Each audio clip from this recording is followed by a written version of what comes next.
Hello there, my lovely little folks and pokes.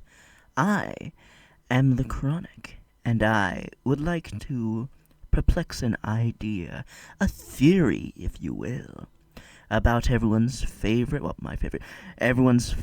character from Five Nights at Freddy's. I'm, of course, talking about the good, the great, the golden, the gorgeous Montgomery Gator. Montgomery Gator's first ever appearance was in Five Nights at Freddy's Security Breach, or as we all assume. But I would like to propose Monty was always just there, lurking in the background, probably even. I like to propose that Monty had been haunted for so very long. And I have got some very, very well put together and not at all booshed evidence for this idea. And if you'll excuse me, I would like to take you on a gondola ride, if you don't mind. And so...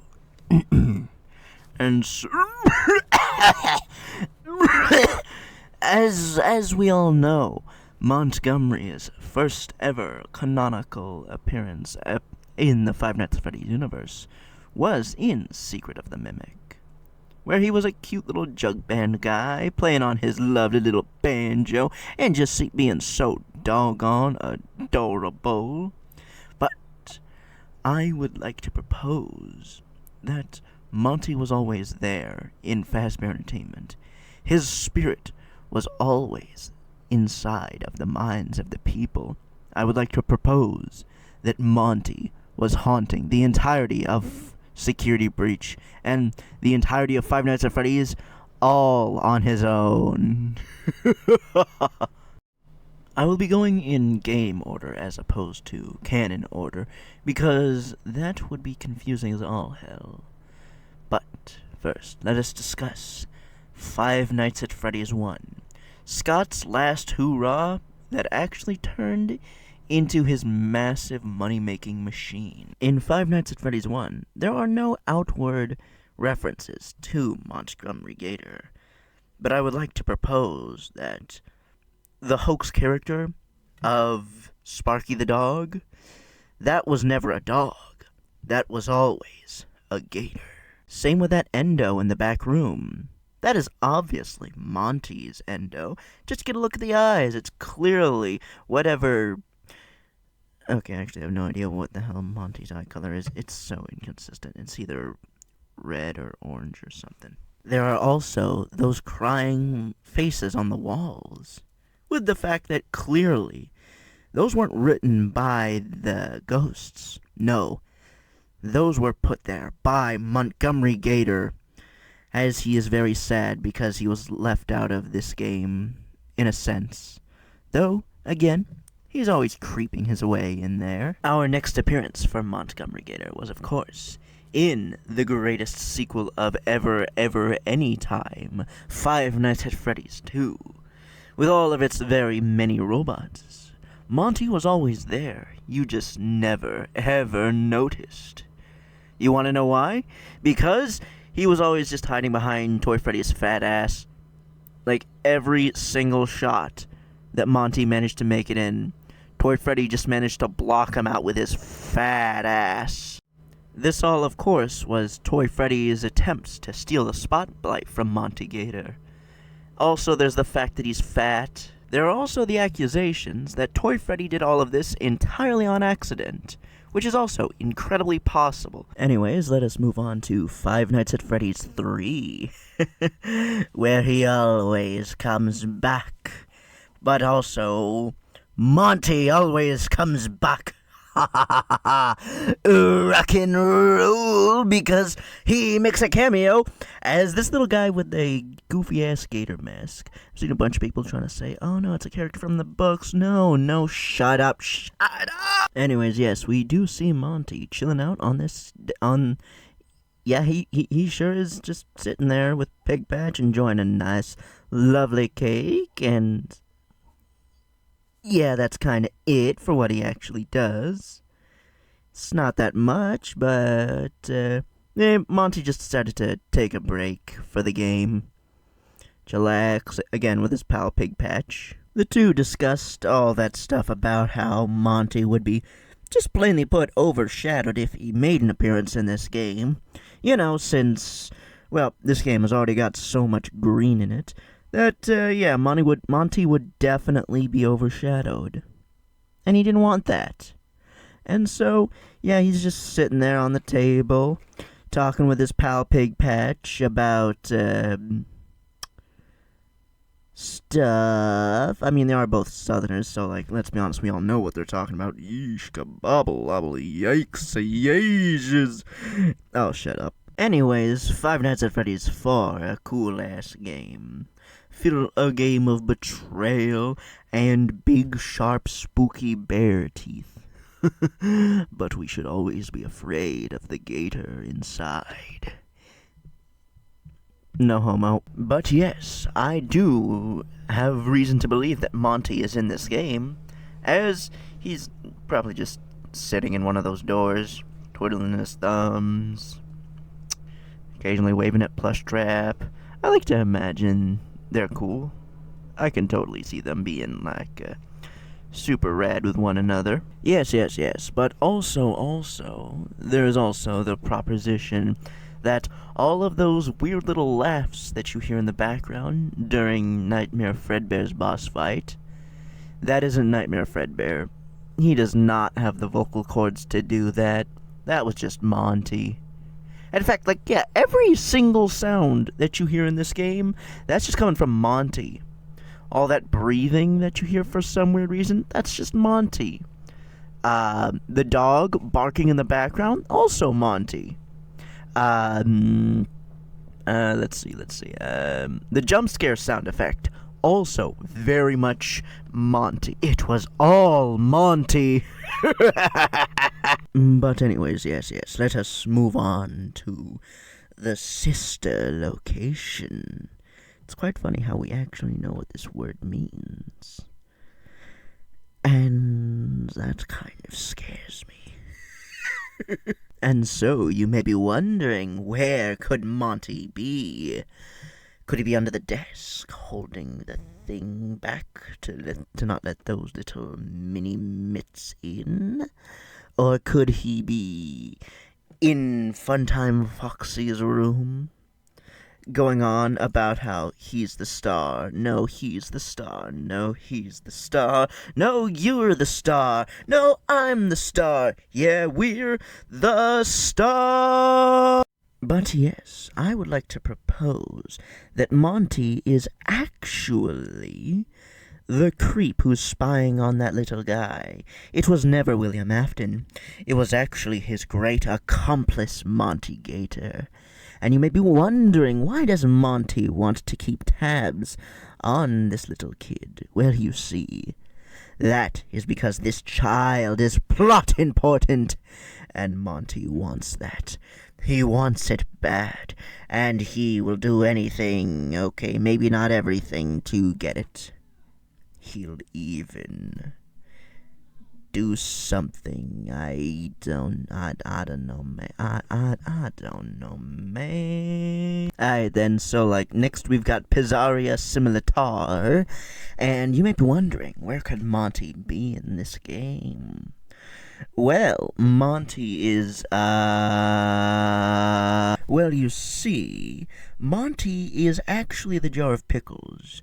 Yes, he managed to compress himself down to the small micro size of a pickle, and he is just simply laying in that jar, laying down, waiting for his big, beautiful break. It's just as, again, he wanted the spotlight, and so he decided to take the form of the most difficult product to buy in this game, because he is Monty Gator, and Monty Gator is perfection. Erection. And for Monty's next appearance in a Five Nights at Freddy's game, we of course have Five Nights at Freddy's VR, virtual reality. I have no idea why so many people say VR then virtual reality. They both mean the same thing. But anyways, it was actually Monty's job to make the teasers. And yeah, he's the reason that stolen fan art was stolen fan art. I do gotta be frank, like, the idea of your fan art being so good that Monty thought it was real and put it in the game, that's impressive. That's an honor, even. I would put that on my rap sheet.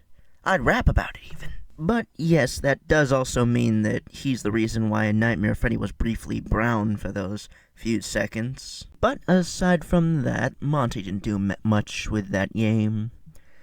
He knew the superiority of Five Nights at Freddy's free roam FNAF, and so he didn't really do much until, well, okay, I gotta be honest, the next appearance for Monty, he just plainly put was not even there. Like, he took a big break, and it was for a very big and good reason. For as we all see, mobile gaming is total dog water. One could even call it dookie water. And Monty did not want a single inch of that, as Monty only shows up in the finest of FNAF at Freddy's games. And also, he knew damn well that this game was eventually going to die. And all the people who spent all that money on these characters, these slight variations of the same stuff, and he knew that it would all gone to the wind. Your money gone. Everything just nada. I mean, like, he knew about all those goofy characters, like Frost Freddy or whatever the heck his name was. And, like, they were cool. It's just, they, yeah, even Frost Freddy knew that this was not going to last. Yeesh. There was even that whole situation where, the Glamrocks were supposed to make an appearance in the game. It's just Monty is the entire reason why they didn't. Alright, and now, let us move on to the main event. The greatest creation of all of mankind. Monty's big debut game, where he's actually able to show his face. We are moving on to ya ba ba ba ba ba ba ya da da da da da da da da da da da da Security Breach. Five Nights at Freddy's Security Breach, to be specific. The game where you spend one night at a pizzaplex. And oh my goodness, did Monty want to show himself off. Which is weird because he's actually wearing his pants. But yes, in that opening scene, Monty is so very, very extremely excited. He gets to finally perform for the masses. And Freddy breaks down right then and there. And so, yeah, he's really extremely pissed at that. And, yeah, Freddy passes out in his first debut game. You'd be mad too! Yes, Monty was totally giving Freddy the absolute bedroomiest of eyes. But, like, after that, he wants to kill him. And I can understand. That's why bro was thrashing his own room. He was pissed. But yeah, after, like, doing that for a minute, he finally catches his breath, sees this little brat running down this hallway, and he thinks, you know what, this is far enough from anyone's eyes. I could just break this little guy's neck. He looks creepy as hell too. I'm sure no one would miss him. So yeah, he chases you down that hallway. Chica joins him with her cosmic ability of teleportation, and just they have some fun. Roxy, she can't join because she's in the pound. Don't worry. we will put her down in the most painful way possible. Anyways, yes, little Groupie makes his way into the lobby, where Monty doesn't do much. But don't worry, he will come back, because he always comes back. But in this little section, I would love to do a little bit of explanation for Monty and his character, as we did not see much of that throughout most of the other games. You see, Monty is aggressive, yes, but he also loves the fine arts. He is a man's man. One could even call him a manly man. One could even say that he wants to clank with Freddy, but, most of all, he is an alligator, and alligators are all but like into the out crocodile alligator. I drive a Chevrolet movie theater, into the out crocodile alligator. I drive a Chevrolet movie theater. Okay, so Monty's next section was him standing on a big old platform and manning a light. And this is where Monty's true capabilities are finally let free. I'm sure we all know about the Giga Monty and its great power. Yes, his clone forms are rather stupid and stinky and dummy-dum-dum, but they know where you are, and they will find you, and they will look at you rather annoyedly. They can see you, and so can you, and so can Freddy. Chica, I'm sure that Chica and Roxy are very confused about the situation, with a million Montys just, well, chasing after one little guy. And so, yeah. But yes, based on multiple different sightings, these Montys will follow you anywhere and everywhere. And it is quite simple to summon them. I will personally not go into the in-depth details of the situation, but just know, he'll grab you. He'll grab you. He'll grab you with his grippies. A lot of them will grab you with their grippies. They're gripping, they're gripping claws. I don't think their feet have much, gripability. Meh. But yes, anyways, after that whole situation where Gregory manages to get onto the stage so he could slap a DVD into something. I don't know how this building works, but anyways, he slaps that DVD in there, and Monty decides to hold back his great abilities, for you have made it through. And so he gets onto the floor just to deal with you himself. And he eventually, well, yeah, he's definitely going to see you, but then you walk on over to that little button and he's just gone. Anyways, this kind of extremely pissed off Monty again. 'Cause, come on, it was his time to shine. It was his time to rip that little bugger's head off, but he just couldn't do it. And so, he decided to hang out in the atrium for a minute, go for a little spin or something. And, he realized he was in this big ol' area, and decided to run on over to the daycare theater to sing. And in fact, we do have some recordings of him singing right here, actually. Here, take a listen. Well, hello there, my lovely folks. I'm Montgomery Gator, and I would like to sing a song from my most loveliest, most favoritist person ever. I hope you all enjoy.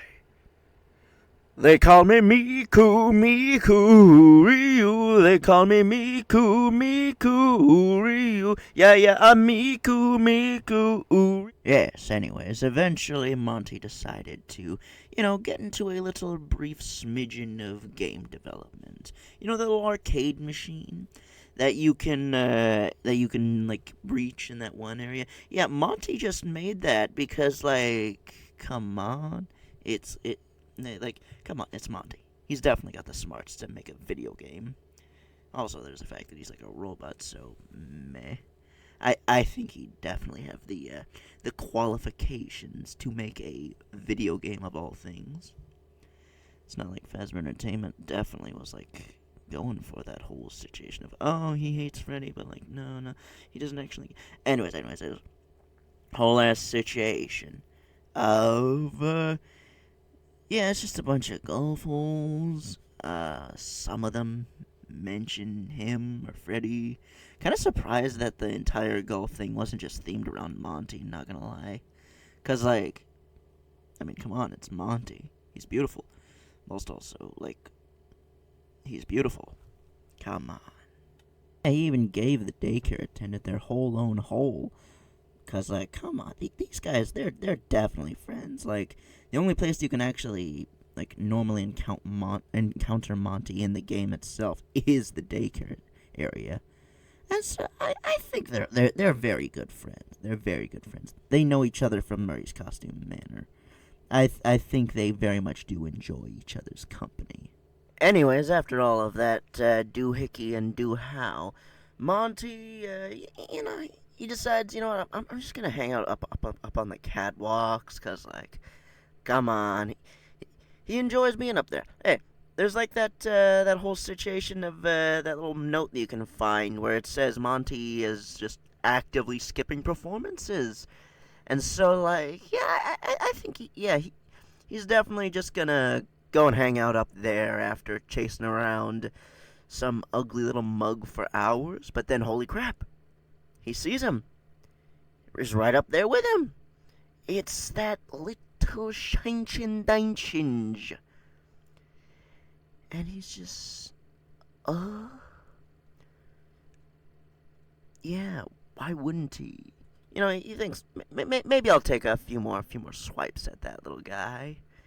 Maybe I'll get him, maybe I won't. And, well, you see, in this little section, Monty gets, he gets lobotomy, essentially. That, or, he was just feeling like not putting all that much effort into it. I think he just didn't want to put all that much effort into this whole situation. And so, he's just kinda there. Sometimes he'll run off into, like, a completely different direction, but, yeah, he's just there, sitting, chilling, with Krillin, while they're doing some billing, and, yeah, he manages to, well, this little kid, he's just, like, Monty's just wondering, why is he trying to fill the hurricane hole in one bucket? Why is he trying to do that, of all things? Anyways, yeah, he just, well, manages to chase them all the way to the hurricane hole in one bucket. And, my God, this little fucker knuckle did it. Holy crap, was he so extremely pissed after this. This little Shinchin, he kills him. He killed my boy. He took a little bit of our world's perfection from our hearts, from our minds, from our souls. But, thankfully, this boy, his sins were not real. Monty survived, but goodness, was he scarred. He was so horribly scarred. They took his pee-pee. And after that, Monty was so horribly, terribly, disgustingly embarrassed. But goodness, he was alive, and he still had the ability to bite ankles. Okay, weird-ass, smidgen of security breach nitpicking that I'd like to say. But, like, do you think, like, in the original planning for the game, the idea was that, Gregory takes Monty's legs and gives them to Freddy, so Freddy can kick down some doors? It's just everyone kind of thought that was kind of dumb. So, just make its claws. But, like, come on, I think it would have been cool if, like, you just take his knee joints, and that's what allows him to, kick down doors and stuff. Like a little bit more of an explanation. Whilst also, well, just giving Monty no hope of ever getting his precious legs back. But the game's old. You can only wish, or even think about your own ideas for your own video games and so on and so forth.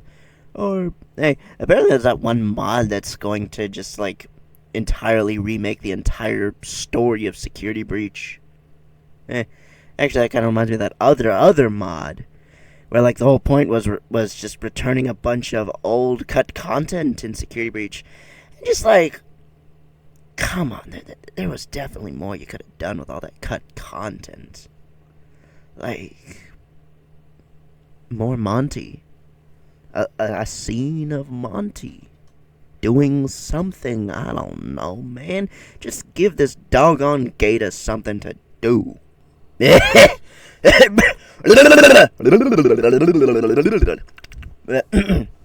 anyways, yeah. After all of that waiting, Monty finally gets his chance in the spotlight, and it does not end well for him. He's now just a chihuahua. A chihuahua that Monty spends the entirety of this intellectual property trying to wait for his time in the spotlight, only to go die in a fire. Like anyways,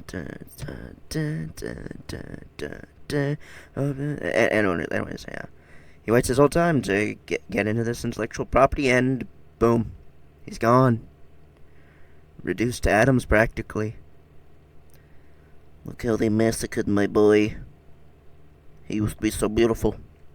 And now he's gone. Well, gone, but not forgotten. But don't worry, he will be forgotten eventually.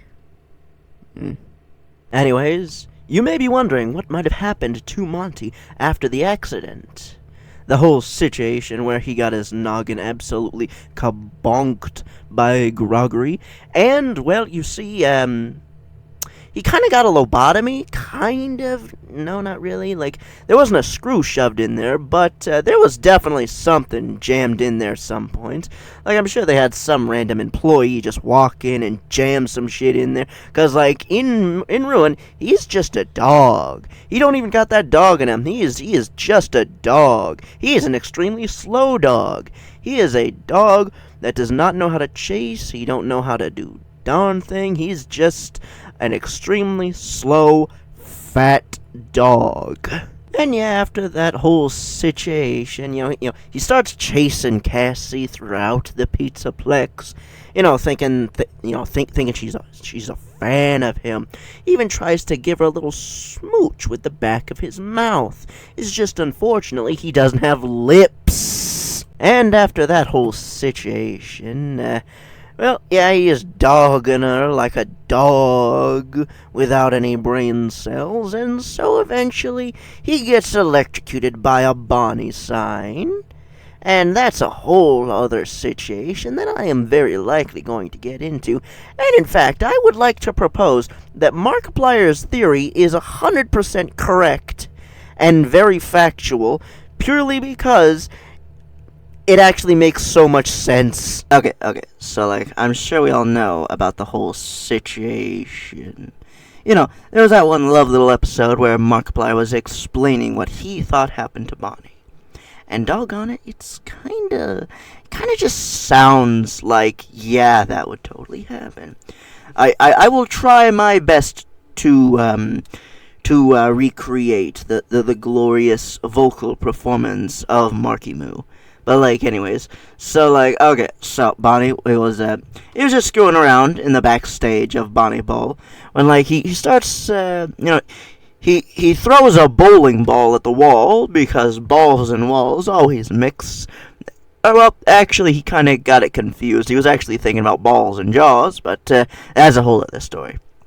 Anyways, Bonnie throws the ball at the wall and it bounces off and just absolutely wrecks him.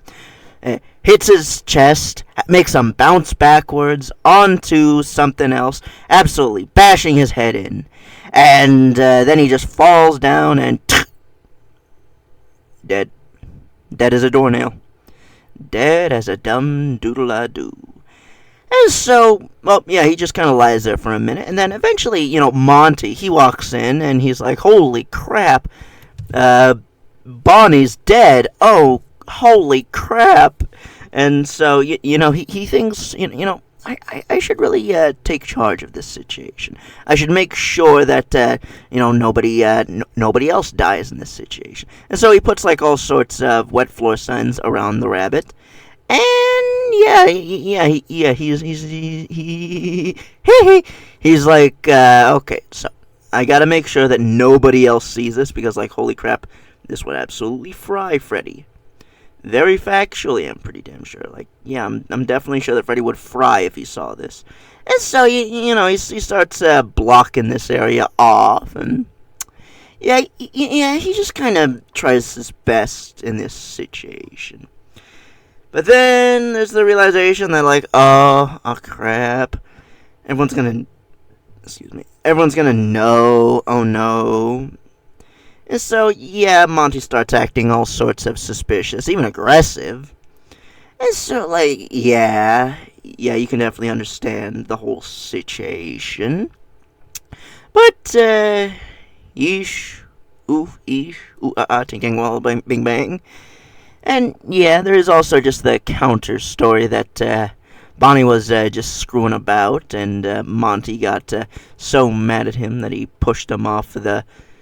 He pushed them off of the catwalks and then realized, oh damn, he got hurt just like me. And then he realized, oh crap, everyone's gonna think it's me. And so, like, yeah, he takes them back over to Bonnie Bowl. And, he just kind of buries him. And also just like, I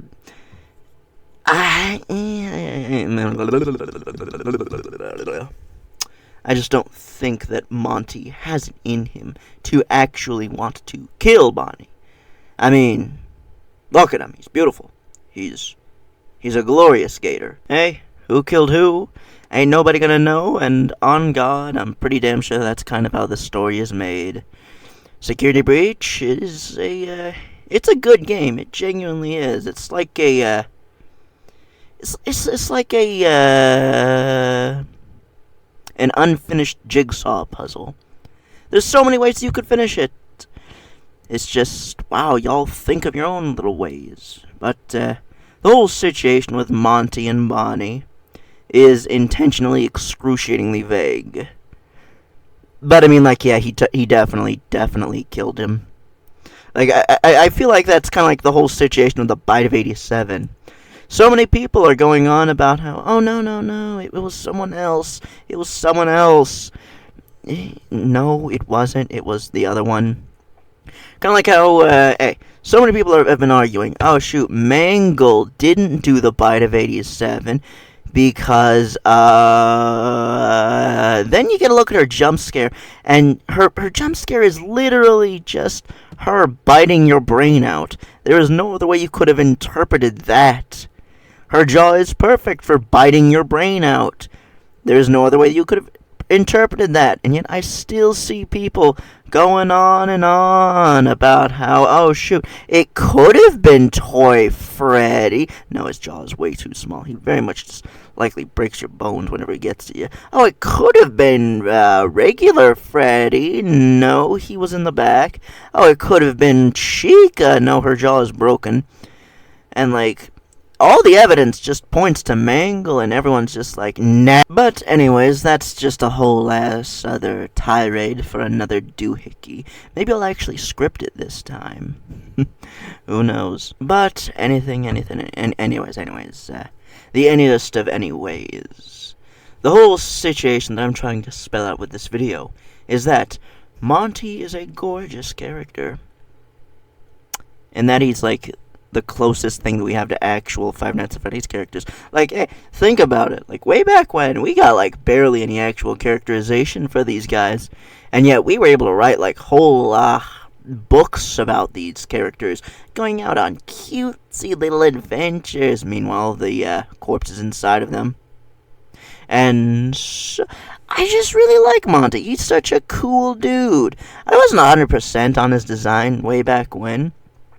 Like, I always thought the purple was just kind of too contrast-ish. But it was really started to grow on me. Hell, in fact, I think it's a funny idea. Like, so many people have been going on about how, oh, why does Monty have purple feet? Why does he have purple feet? He's been in, like, a lot of radiation. He's been in, like, so much radiation. You should wonder why his skin ain't glowing. You know, because radiation does that to you. Caution to all of the people that are watching, for the love of goodness, don't go into radioactive areas. You will die. And that is the end of my situation, going on about how people shouldn't go into radioactive areas, because they will die. I am required by law to say this, because... I just have to say this.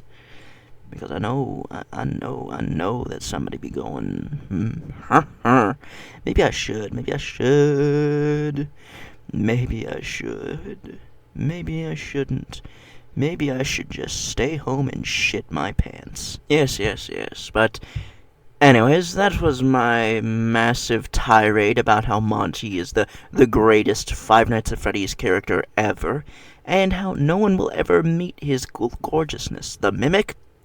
He's just copying people. Afton? Never mind, my fan just fell. Okay, Monty is a gorgeous creature. A wonderful creature. From a feature. Featuring a creature. A creature feature. Yes, a feature featuring a creature. That creature, of course, being Montgomery Gator, who is a creature, and he's in a feature. And, yeah. Yes. Montgomery is the beautifulest. And I hope that he makes more appearances in more games. Really, truly, genuinely. Also, I think it's a funny idea of Fazbear Entertainment, like, not making the Montgomery Gator AI, like, a regular thing. Like, that would be so adorable. Finally getting able to actually get a little bit of depth on this character. Also, I just kind of feel like the AI in Security Breach was like, oh yeah, it was totally hacked by Vanessa.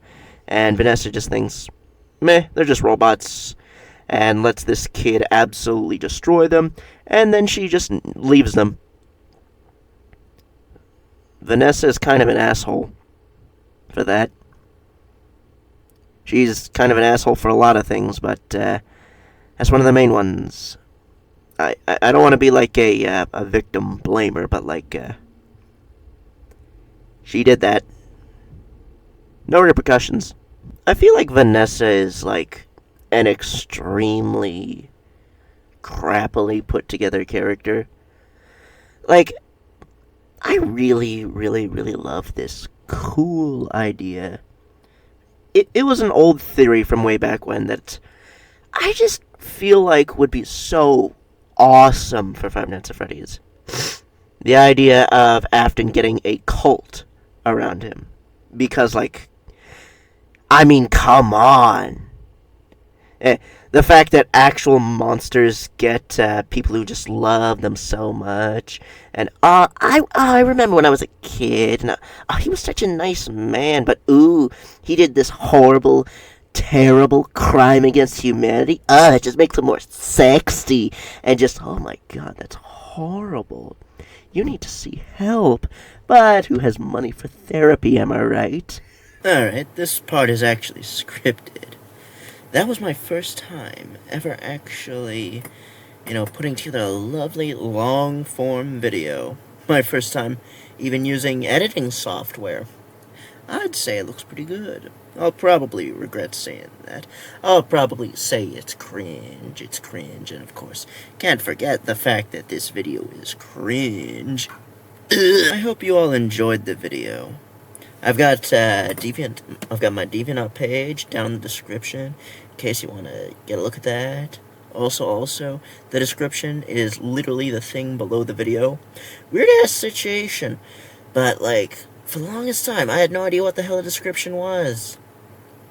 Like, barely anyone actually tells you what the description is. It's the thing below the video title, usually.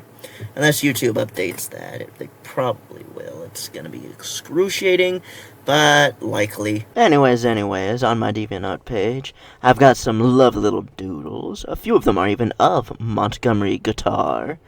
And yes, I just so very much hope that you come by, maybe take a visit. I'd also love to give my gorgeous props to Not Real Name. She is a genuine inspiration. I love her content. And if you watched up to this point, maybe you'd like her too. Bye-bye. Have a good one and all that. Stay frosty. I don't know how to do an outro. This is literally my first time ever doing one.